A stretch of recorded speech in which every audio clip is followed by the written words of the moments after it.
and firm. We have a family that needs to sit together, and your seat is the only one available." The old man looked up from his aisle seat, the one he'd paid extra for months ago because of a service injury.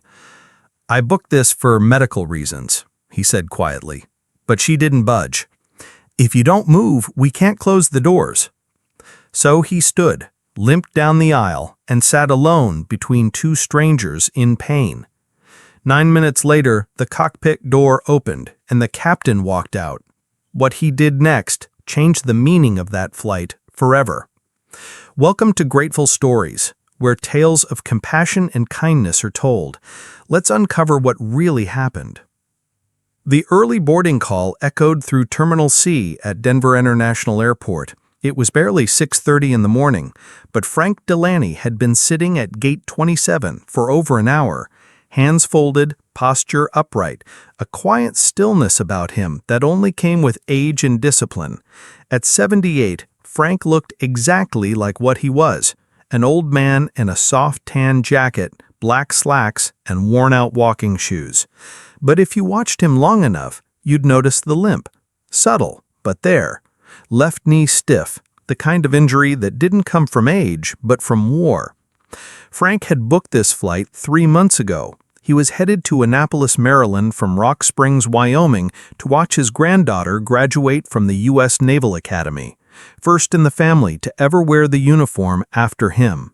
He wasn't going to miss it, and that's why he'd paid extra out of his fixed pension for seat 14C, an aisle seat, premium economy, just enough legroom to ease the pressure on his bad knee. Not a luxury, a necessity. He boarded early, per his boarding group. No fuss, no fanfare, just a quiet thank you to the gate agent and a steady hand on the rail as he made his way down the jet bridge. When he reached his seat, he lowered himself with care, stowed his small duffel beneath the seat in front of him, and exhaled. It was a rare moment of relief. That was before the commotion began. 3 rows ahead, someone was waving down a flight attendant, a woman in her 30s, sharp uniform, practiced smile, her name tag read Kayla. She leaned in to speak with a passenger, then tapped her tablet, frowning. And then she turned. She walked straight toward Frank. "Excuse me, sir," she said, soft but firm. "Are you seated in 14C?" Frank looked up, nodded once. "Yes, ma'am." Kayla crouched a bit to his level, smile still in place. "We have a family that got separated during booking, a mother with 2 young kids. They're currently in 3 separate rows. Your seat, along with the 2 beside it, is the only block available where they can sit together." Frank's brow furrowed slightly. "This is my assigned seat. I booked it early because of a service-connected knee injury." Kayla's smile didn't falter, but there was a beat of pause. "I understand, sir. We really appreciate your cooperation. It's just for this flight." Frank sat back. The silence between them stretched thin. He wasn't trying to be difficult, but he had chosen this exact seat, paid for it because anything else meant 5 hours of pain. He glanced toward the front of the plane. The mother, holding a toddler, was standing in the aisle, 2 other children nearby. Then he looked down at his own hands, scarred, steady. "What's the alternative?" he asked quietly. Kayla tapped her screen again. "We can offer you seat 32B. It's further back, middle row." Frank blinked. "Middle seat?"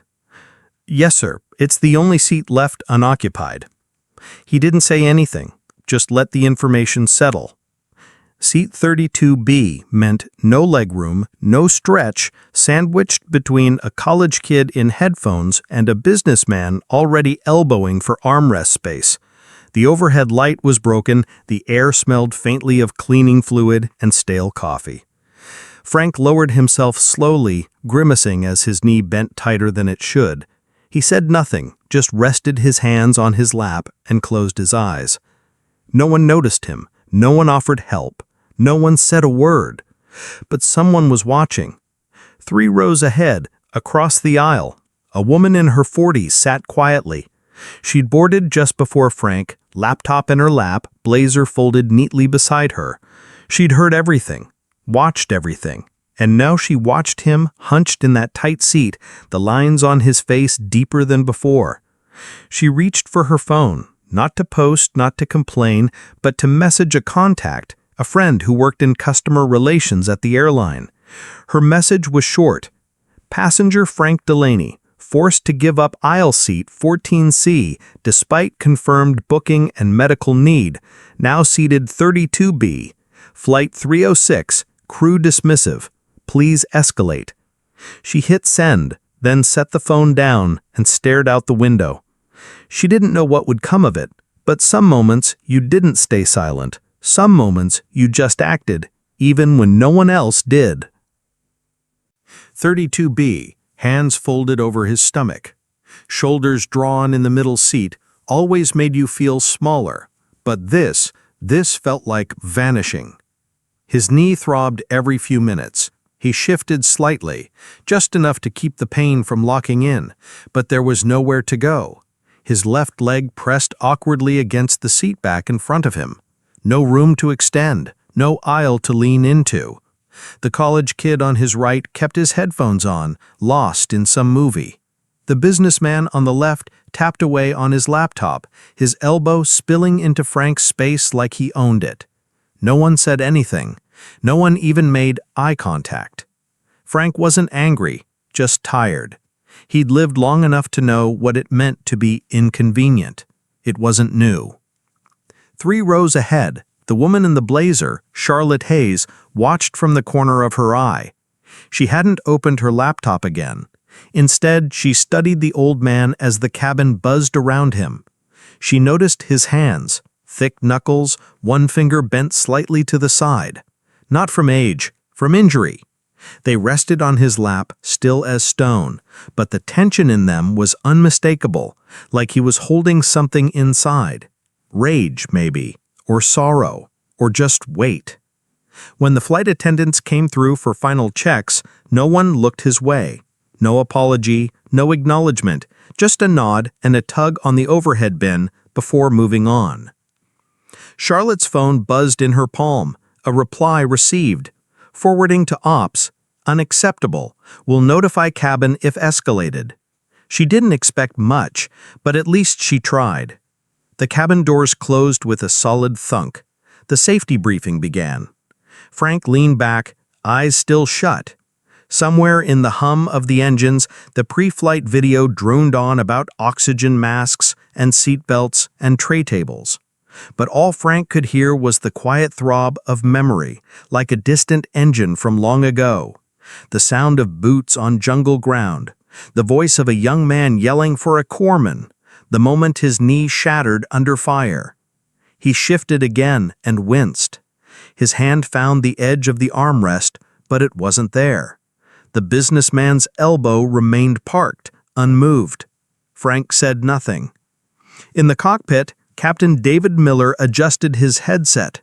Former Air Force, 23 years in service, 11,000 flight hours, a man of precision and habits forged in steel. His co-pilot read out pre-flight checks as ground control cleared them for takeoff. Then his console lit up, a red notification. Passenger concern, flagged by corporate liaison. His brow furrowed. He tapped the screen. Passenger, Frank Delaney, Flight TC-306, issue, veteran forced from medically necessary seat. Below it, a name he recognized. Charlotte Hayes, Diamond Elite, PR, board advisor. He blinked. Delaney.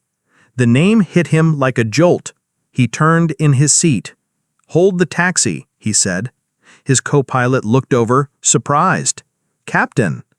But David was already unbuckling. Hold position. I'll be back in 3. He stepped into the narrow corridor behind the cockpit and signaled to the lead flight attendant who moved the passenger from 14C.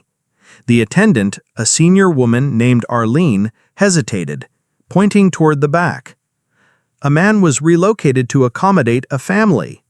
He's in 32B. David nodded once. No anger, no judgment, just resolve. He adjusted the cuffs of his uniform, smoothed the gold stripes on his shoulders, and began walking. Charlotte spotted him first. The entire cabin seemed to sense the shift in energy as the cockpit door opened. Passengers turned, phones lowered. David Miller's presence didn't demand attention, it earned it. Measured steps, eyes scanning, calm and focused, until he stopped. Row 32. He looked down. Frank Delaney sat with eyes half open, startled by the sudden shadow. He looked up and froze. The captain stood tall, immaculate uniform, flight bars, silver wings.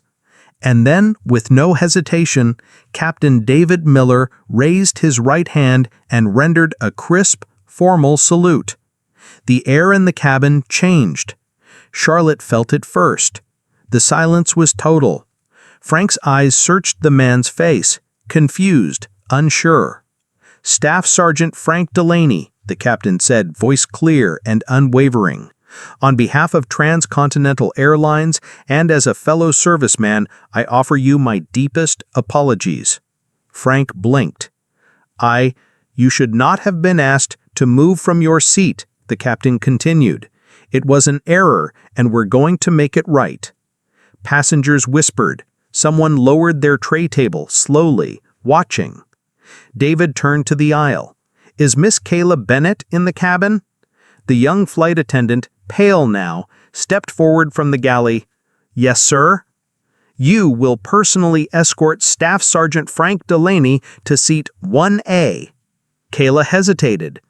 "Captain, first class is—" "If 1A is occupied," David interrupted, "you will ask for a volunteer. If no one volunteers, explain that the captain of this aircraft is requesting that seat on behalf of a decorated combat veteran."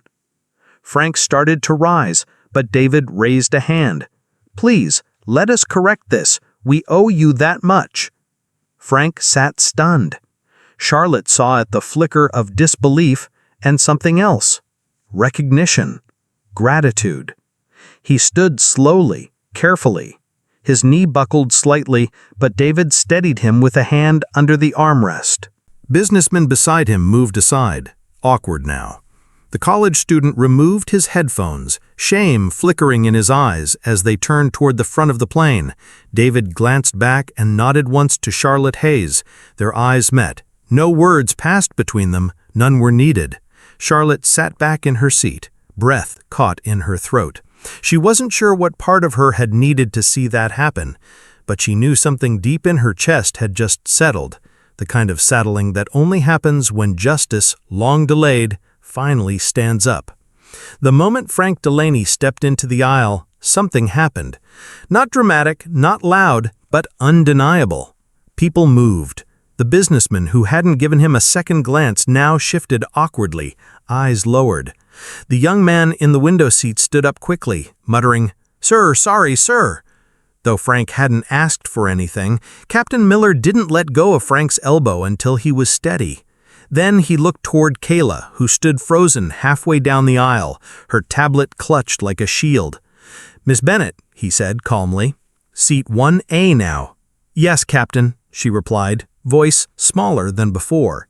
She stepped forward, leading the way. Frank followed slowly, painfully, every step stiff. That knee hadn't been right in 50 years, probably never would be, but now he walked with dignity, and every row he passed felt it. Passengers turned, some murmured, others simply watched, and one man, middle-aged, ball cap on his knee, reached up and touched his chest with an open palm, a silent salute. Charlotte Hayes sat still, hands folded in her lap, breath held. She didn't reach for her phone this time. She just watched, eyes full. The plane wasn't in motion, but something had shifted. When they reached row 1, Kayla stopped. She turned toward the passenger already seated in 1A, a man in a pressed polo shirt sipping from a branded water bottle, oblivious to the drama behind him. "I'm sorry, sir," she said, voice hesitant. "We need to reassign your seat." The man blinked, confused. "Wait, what?" "Captain's request," she said. He turned and saw Frank, saw the stripes on the worn duffel. The age in his face, the quiet exhaustion. The man nodded, didn't argue, didn't ask questions. He just stood. "Sir," he said to Frank quietly, "it's an honor." Frank didn't know what to say. He just dipped his head, grateful. Captain Miller turned to Kayla again. "If that seat had not been given, I would have reassigned my co-pilot's jump seat," he said loud enough for the first 6 rows to hear. "And if that wasn't available," he paused, "I would have given up mine." Kayla's mouth parted slightly, but she said nothing. The statement wasn't for her. It was for everyone listening, and they were all listening now. Frank lowered himself into the spacious leather seat of 1A. It wasn't just the extra leg room. It was the angle of it, the quiet, the dignity. The crew brought him a blanket, a fresh bottle of water, an apology. But that wasn't what broke him. It was the voice from halfway down the aisle. A young man stood tall, late 30s, shaved head, wearing jeans and a hoodie. His voice shook when he spoke. "Staff Sergeant Delaney." Frank turned his head. "I served under you," the man said. "Camp Leverneck, 2006. Frank stared. Then slowly his expression softened. "Corporal Reeves," the man said. "You saved my life. We never got to thank you." His voice cracked. He blinked rapidly, tried to say more, failed. He just nodded, chest heaving, and sat down again. Tears streamed silently down his face. Frank looked away, jaw set. But the silence around him had changed again. This time, it wasn't silence born from discomfort. It was reverence. Captain Miller stepped into the intercom alcove, adjusted the switch, and spoke, "Ladies and gentlemen." His voice rang through the cabin, steady and deliberate. "Before we depart, I need to make a brief announcement." Every head turned. Today, a mistake was made. A man who served this country, who carries the visible and invisible scars of that service, was asked to give up his seat, not because of airline error, but because of a policy that prioritizes convenience over honor. He paused, let the words hang. "Let me be clear, we will not take off while injustice sits quietly in our cabin." A hush swept the plane. He continued, "He, Staff Sergeant Frank Delaney, is a veteran of the United States Marine Corps. He fought in Khe Sanh, Vietnam. He has worn the uniform longer than most of us have drawn breath. He didn't ask for special treatment. He simply asked to keep the seat he booked so his leg wouldn't lock up from a service injury." Another beat. "We failed him."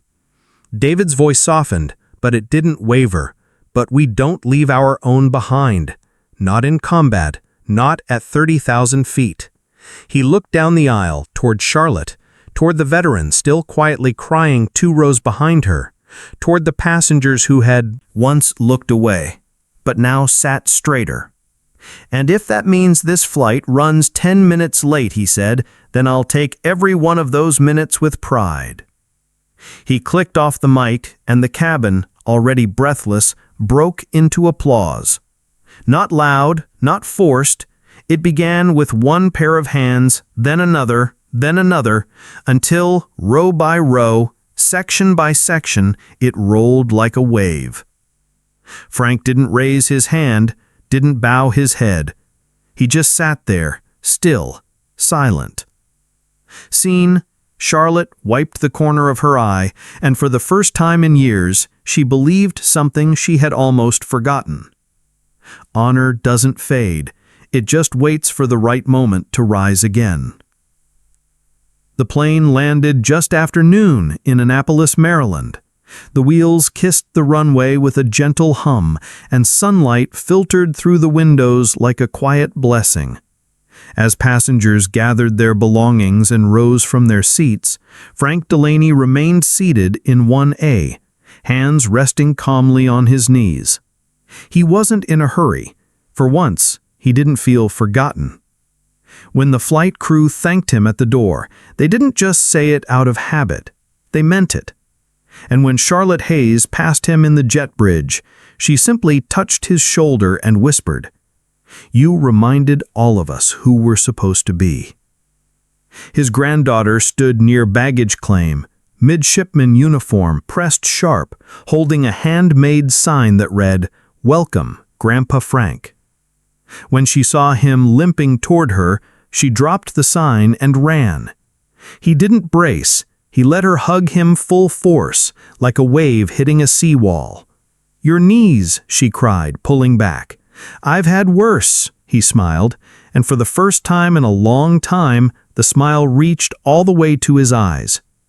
They sat for hours that afternoon. He asked about her studies, her ship placement, her plans after commissioning. She asked what had happened on the flight, confused by the texts and news alerts that had already started appearing. Frank kept it simple. "I had a bad seat," he said, and someone stood up.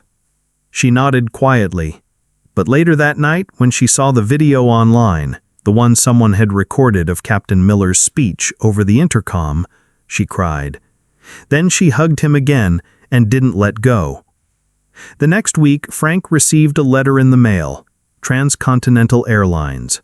Inside was a formal apology, a full refund for the flight, and a card.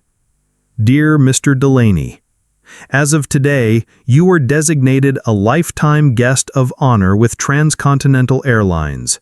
No more booking codes, no more fees, just tell us where you're going. We'll get you there. TCA Veterans Council." He folded the letter twice, set it beside the flag in his study, and said nothing.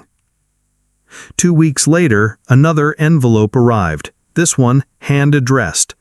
The seal on the corner read, "Department of the Army, Office of Military Records." Inside, a short typed note. They had reopened his personnel file after a public inquiry. A retired officer now working in archiving had flagged a long overlooked action report from Vietnam, February 1968, Con Thai. It documented that Staff Sergeant Frank Delaney had pulled 6 wounded Marines from a burning vehicle under heavy enemy fire, alone with a knee already shattered by shrapnel. The file had been marked incomplete and lost in the chaos of that year. Now it was restored. At the bottom of the letter was a signature, General James E. Lockhart. And a second sheet, handwritten, Frank, "I was Corporal Turga 3 in that vehicle. You don't know me, but I've known you every day since. I'm alive because of what you did. I made it home, I made a family, I made a life. All because a Marine who limped worse than me refused to let go. Thank you. You were never invisible, not to us. General J. Lockhart, USMC." Rit Frank sat with that letter for a long, long time. No words, just silence and breath. Elsewhere, in a quiet home office in Richmond, Virginia, Charlotte Hayes typed steadily on her laptop. She didn't embellish, she didn't dramatize. She just told the story as it happened. The man who was asked to move, the captain who stood up, the silence that turned into a standing ovation. She submitted it to a regional publication. It got picked. Local news ran it, then national. By week's end, the salute at 32B had become a headline. A story read aloud at school assemblies. A post printed and tacked to the wall of 100 VFW halls. The photo of Frank sitting in 1A, head bowed, the sunlight falling gently on his weathered hands, became something of an icon, not of fame, of remembrance. Frank Delaney didn't change much after that. Still lived in the same small house in Rock Springs, still drank his coffee black, still limped to the mailbox every morning, even if it hurt.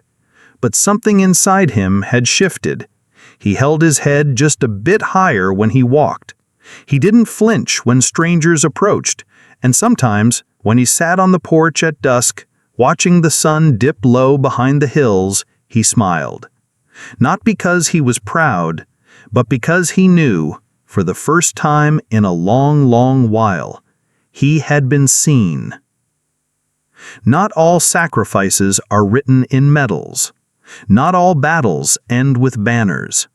But sometimes all it takes is one voice to say, "We remember." And when that happens, a seat becomes more than a seat. It becomes something sacred, a return to dignity, a return to honor, a return to home. In our darkest moments, kindness still finds a way, often in the quietest places. Not everyone who helps wants recognition. Some just need to know that today someone isn't going hungry. And sometimes that alone is enough to change a life.